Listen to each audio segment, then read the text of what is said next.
Ini nih hal-hal apa aja sih yang memicu KDRT awalnya ini nih? Hal-hal apa aja yang memicu awal KDRT?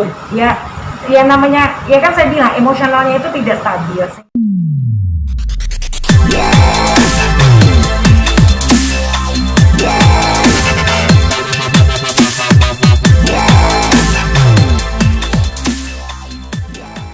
KDRT, yang memang saya ini sebenarnya ini bukan hal-hal itu tuh sebenarnya tidak ingin saya ceritakan, karena bagaimanapun tadinya ini saya ingin semuanya keep sendiri gitu. Jadi pada tanggal 18 Desember saya mendapatkan KDRT lagi yang terus menerus intensitasnya. Jadi tanggal 18 saya ada percocokan, saya dipukul tanggal 18. Akhirnya tanggal 18 itu saya pergi ke rumah ibu saya. Akhirnya tanggal 19 itu ibu saya melihat kalau saya lebam-lebam, walaupun padahal saya sudah tutup-tutupin, dan akhirnya dia tahu karena bengkak-bengkak muka saya pada saat itu.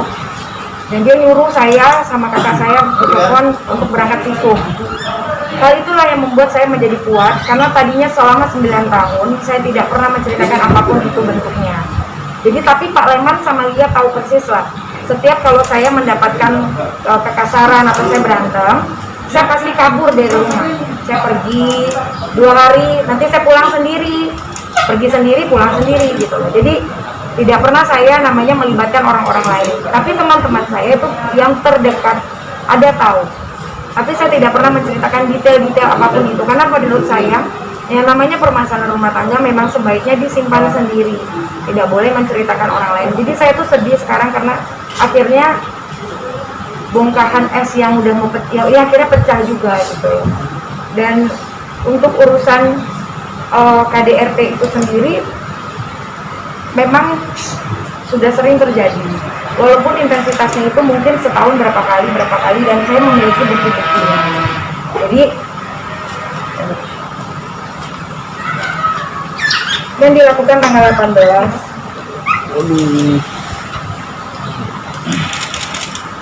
Itu yang Desember kemarin Mbak? Iya, ini 18 Desember.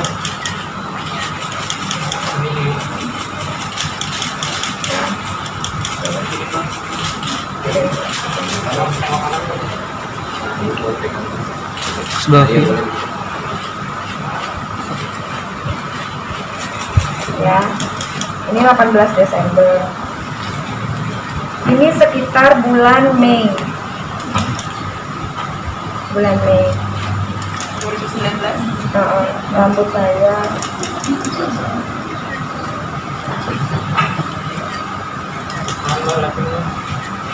Itu rambut apa Mbak? rambut apa lagi kalau bukan rambut saya? Enggak, maksudnya dicap. Jadi jambar tangan.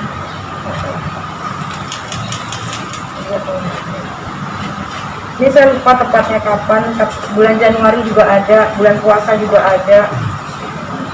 Enggak, itu bulan Januari gitu. Ini di sini lebam. Januari. Hanya wajah aja ya. Ini tangan. Iya, rata-rata semuanya banyaknya di muka sih, muka, lengan, tangan. Kurang lebih seperti itu lah. Berarti sering ya melakukan KDRT itu? Iya. Tahun bisa berapa?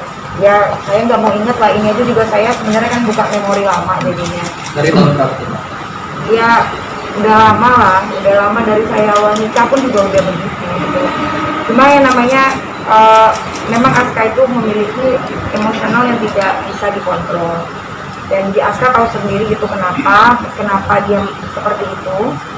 Sehingga saya pun lama-lama ketakutan dan lelah gitu loh, karena saya pun juga selalu memaafkan, nggak ada masalah, ya udah saya minta tolong, bahkan minta tolong sama keluarganya, ibu bapaknya saya minta tolong, tapi ya tidak ada apa ya tindakan yang cepat gitu, sehingga akhirnya rumah tangga saya pun hancur gitu. Sekarang ini kan kalaupun misalnya saya berpisah, pasti kan saya tidak mau Aska ada kasus hukum yang lain gitu. Biarlah tetap saja perceraian saja gitu, tapi nggak ada urusannya dengan hukum-hukum yang lain. Tapi mau apa lagi, karena mungkin ini udah takdir Tuhan, Aska harus seperti ini, saya pun juga harus menerima seperti ini gitu. Jadi mohon sekarang ini tuh jangan pemberitaannya kemana-mana. Jadi karena dibilang saya yang melaporkan, saya yang TO, kita sama-sama tahu lah saya tahu persis apa yang terjadi dan saya tidak mau hal buruk terjadi kepada Aska gitu loh. Walaupun ibaratnya berulang kali saya ucapkan bagaimanapun terjadi hal buruk terhadap pernikahan saya, tetap dia itu bapaknya anak-anak saya, jadi nggak boleh saya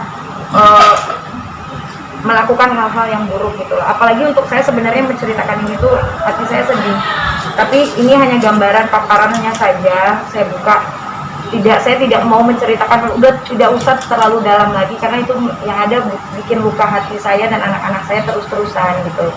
Untuk sekarang ini saya rasa sudah cukup, sudah clear jelas apa yang terjadi dan mereka ini pun aman ada di bawah di rumah saya gitu loh, tidak ada kemana-mana karena memang ini urusannya biar ini menjadi urusan hukum saja karena memang kan dia melakukan hal-hal yang tidak sepantasnya dilakukan kepada saya gitu. Jadi itu saja. Dan kenapa terjadinya rumah tangga ini kacau-kacau itu karena saya mendapati Aska berselingkuh dari tahun 2015 dan saya baru mengetahuinya di tahun 2018. Jadi akhirnya saya pun berubah perasaan pernikahannya itu langsung berubah karena saya selama menikah tidak pernah sekalipun melakukan hal-hal yang tidak. Dan akhirnya pada saat saya mengetahui itu tahun 2018 saya sudah berbeda dan akhirnya saya menjalani pernikahan ya sudahlah saya sendiri, dia sendiri. Jadi kita akhirnya saya menjalani hari-hari itu seperti itulah gitu loh. Akhirnya saya memutuskan pada saat terjadinya pertengkaran di bulan Desember akhir tahun lalu, saya berpikirkan ya sudah, ini mungkin saya ingin berpisah saja karena rasanya sudah cukup lah. Dan almarhum ayah saya pun juga tahu itu di saat tahun 2018 dia mengetahui kalau saya tersakiti dan dia sedih karena saya anak perempuan satu-satunya. Jadi saya sangat sedih semenjak itu ayah saya kesehatannya drop. Jadi tahun 2019 ayah saya pergi di saat ya dia sudah mengetahui kalau saya tidak seperti apa yang dia kira gitu. Itu saja sih. Jadi soal motif yang tadi Pak Sulaiman sama ini yang mengikuti membungkupi Nindi itu kan motifnya belum dikasih tahu apa mungkin sorry Mbak kan katanya kan ada orang ketiga siapa saya? Iya mengenai pacar makanya sampai diikutin gitu. Ya sekarang gini aja, urusan saya diikutin atau tidak itu mereka yang tahu. Urusan meringankan KDRT tentunya tidak ada urusannya dengan itu. Emangnya saya kedapatan ngapain melakukan perzinahan? Saya ngapain?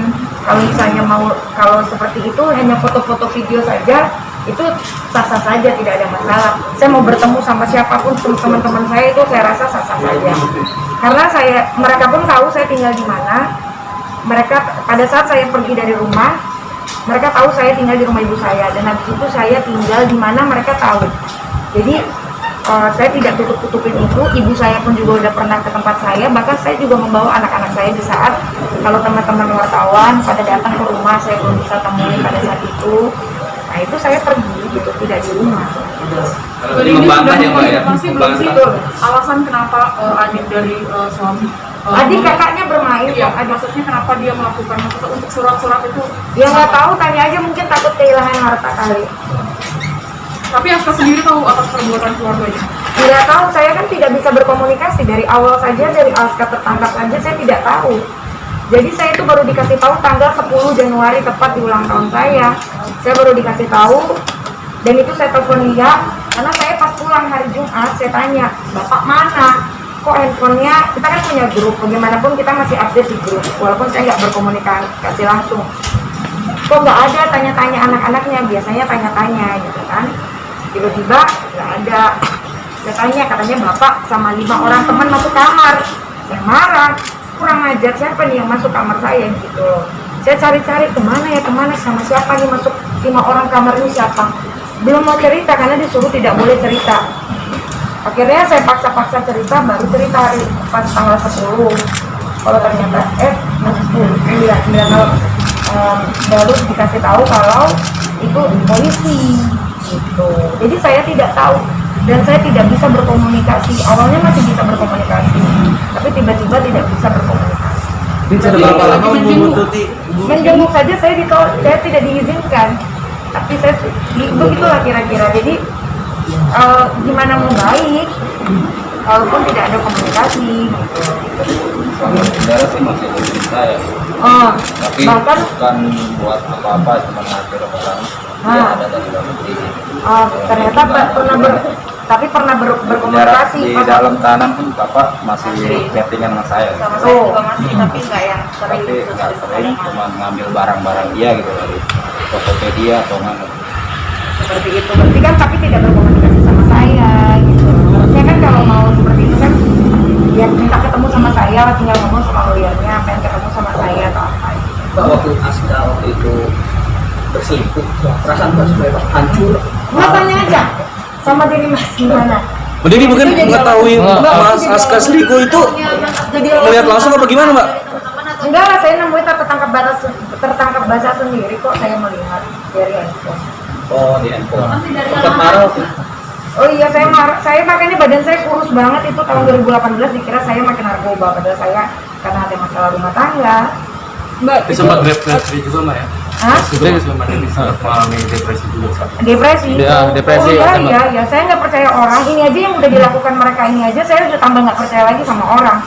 Saya tuh sudah isi saya sudah tinggi. Saya sempat ibaratnya tuh nggak bingung. Saya sempat minum ke psikolog, minum obat. Karena saya itu kehilangan orang tua. Ayah saya itu adalah role model saya. Saya paling dekat sama ayah saya. Jadi apalagi kalau dia tahu ini bisa nggak tahu deh gitu.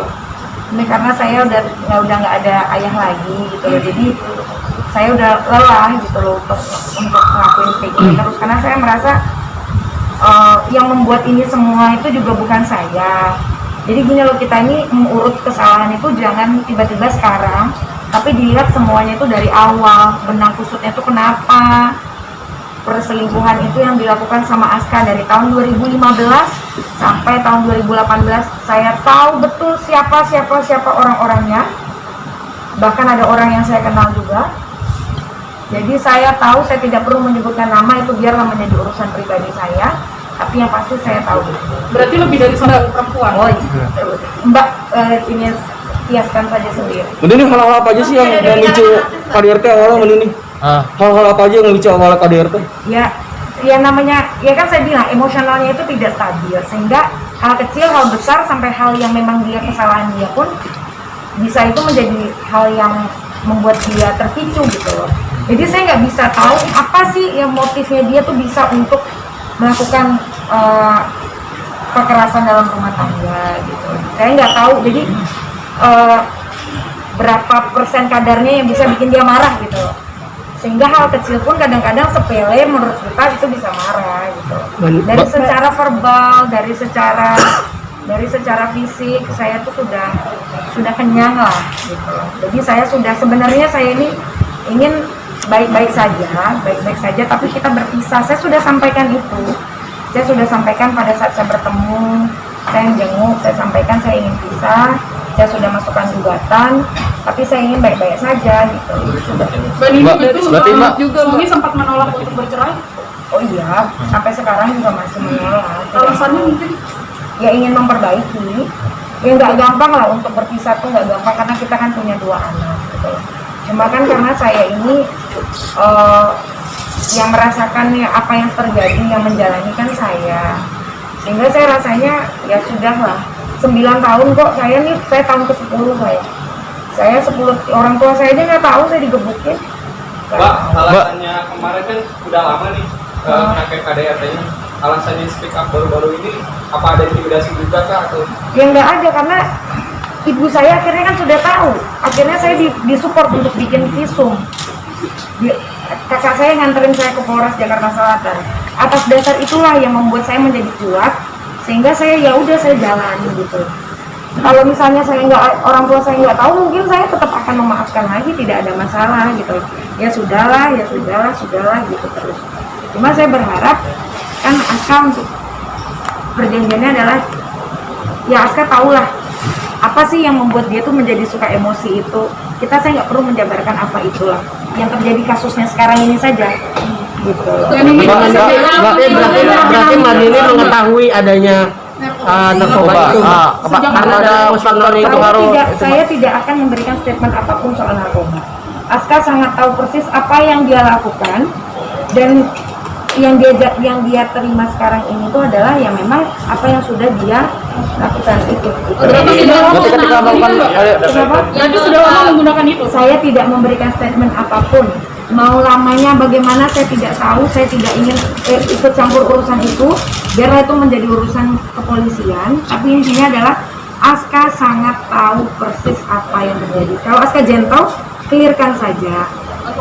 Jangan bilang kalau misalnya saya udah lelah, sangat lelah mendengarkan berita kalau misalnya Aska menggunakan narkoba karena lelah terhadap saya, capek atas pengorbanan saya. Aska tahu persis bagaimana saya mandiri. Aska tahu saya juga bekerja. Aska tahu kalau saya pun juga tidak pernah merongrong apapun itu, dan rasanya kalaupun seorang istri merongrong itu adalah hal yang wajar, itu istrinya sendiri. Tapi Aska tahu kalau saya tidak seperti itu. Untuk memberikan senjata api, tidak ada, itu bukan itu urusan pribadi kita lah, tidak perlu ditanyakan, dan itu tidak ada urusannya dengan narkoba. ini bertahan Saya tidak tahu menahu itu biarlah menjadi ranah hukum. Saya hanya berbicara masalah saya saja, masalah orang-orang saya ini yang dibilang saya mencuri melakukan penculikan. Mas Aska sudah berapa lama untuk membutuhkan kakak gitu? Katanya baru-baru ini. Oh iyalah, anak-anak saya lah. Saya bertahan demi anak saya, dan saya adalah orang yang sangat mencintai keluarga. Saya itu orang yang sangat mencintai hubungan rumah tangga. Saya sangat nyaman dengan rumah tangga. Saya sangat nyaman memiliki pasangan. Dan saya tuh nggak biasa tuh kayak ngelihat mungkin orang ada yang nyaman pacaran doang apa. Saya sangat nyaman dengan namanya berumah tangga. Sehingga itu membuat saya tuh merasa tenang. Terus saya punya teman ngobrol apa segala macam. Jadi saya sangat cinta sama keluarga saya. Bohong kalau saya bilang tidak gitu loh. Jadi untuk saya memutuskan saya berpisah ini tuh susah, sulit. Jadi jangan dipersulit lagi gitu loh. Karena keadaan hati saya pun juga sedang tidak baik. Dengan pemberitaan-pemberitaan yang di luar yang bergulir, dibilang ini itu, udah capek lah gitu. Mbak Nini mau memaafkan nggak sih Mbak? Bilang ayahnya lagi kerja. Mbak Nini kan masalah ini cukup menyudutkan Mbak Nini. Sempat beberapa netizen bilang bahwa ketika suami yang masalah justru ditinggalkan pengen hartanya doang. Mungkin seberapa berpengaruh? Silakan. Sekarang gini aja. Kalau memang saya pengen harta, saya mungkin udah ngambil. Sekarang gini aja, yang ngambil harta aja siapa?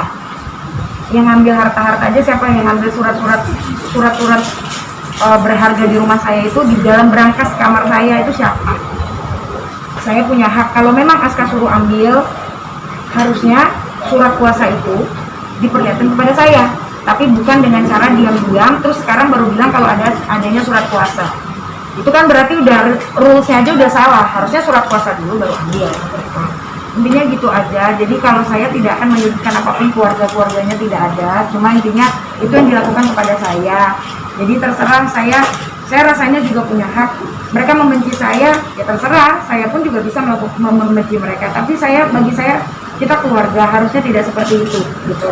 Harusnya banyak hal-hal yang baik yang bisa kita lakukan bersama-sama. Rangkulan dong, karena ini kan masalah bersama. Kita keluarga, dan akhirnya jadi masalah yang dikonsumsi oleh publik. Mbak Nini tapi mau memaafkan nggak sih Mbak? Saya maafkan, udah saya maafkan dari kemarin saya maafin kok. Apapun yang sudah dilakukan sama Aska, baik tentang perselingkuhan, KDRT, saya sudah berusaha memaafkan, dan itu saya lakukan perlahan-lahan.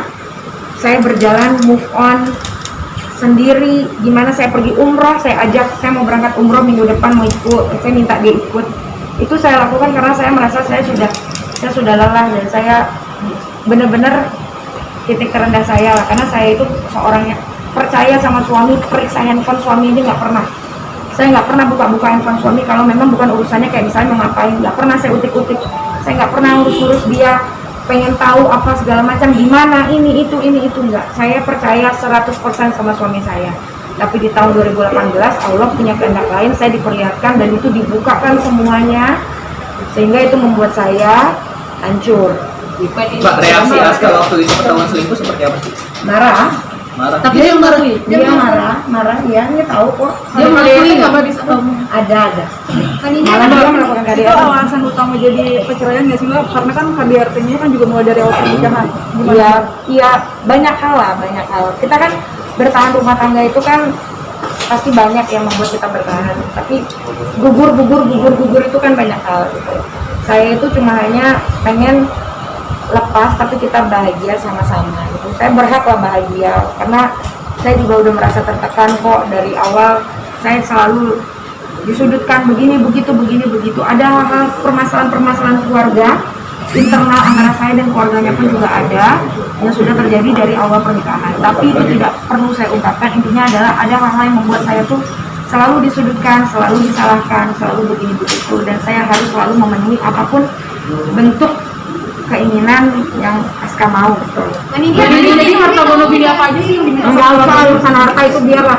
Harta nggak dibawa mati, Mbak. Ya. Ini selama bertahun-tahun menikah, maksudnya hampir 9 tahun kan ya? 10 tahun. Hampir 10 tahun. Yang publik ketahui kan ini kan selalu romantis. Oh, itu memang harus kan selalu ini. gitu, nggak pernah kelihatan. Oh iya, apa-apa. saya sangat mengamini apapun hal baik. Tidak ingin orang-orang tahu. Dalam agama yang saya pahami, agama Islam tidak diperbolehkan untuk mengumbar aib rumah tangga di media sosial atau memperlihatkan lagi berantem di depan umum. Saya itu kalau bisa berantem tuh ya di situ, di dalam kamar, pas berantem nggak keluar gitu. Dan itu saya tidak pernah mau melakukan apapun itu, bahkan menceritakan keburukan suami, pasangan, itu saya tidak mau. Tapi orang bilangnya kalau misalnya itu saya kamuflase apa segala macam. Saya rasa itu adalah hal yang wajar saya lakukan, karena memang kan kita tidak tiap hari berantem. Masa dalam 10 tahun, hampir 10 tahun saya menikah tidak ada kebahagiaan, itu kan bohong. Saya bahagia bersama keluarga saya, tapi ada hal-hal prinsip yang mendasar yang membuat saya harus berpisah gitu loh. Jadi kalau dibilang saya tidak bersyukur, saya tidak merasa bahagia dengan keluarga, itu bohong. Saya bahagia sama keluarga saya bersyukur memiliki keluarga, tapi ada hal-hal yang memang tidak bisa ditoleransi lagi dan rasanya sudah cukup tenggang waktunya lama, sehingga saya memutuskan ini harus terjadi. Bakal boleh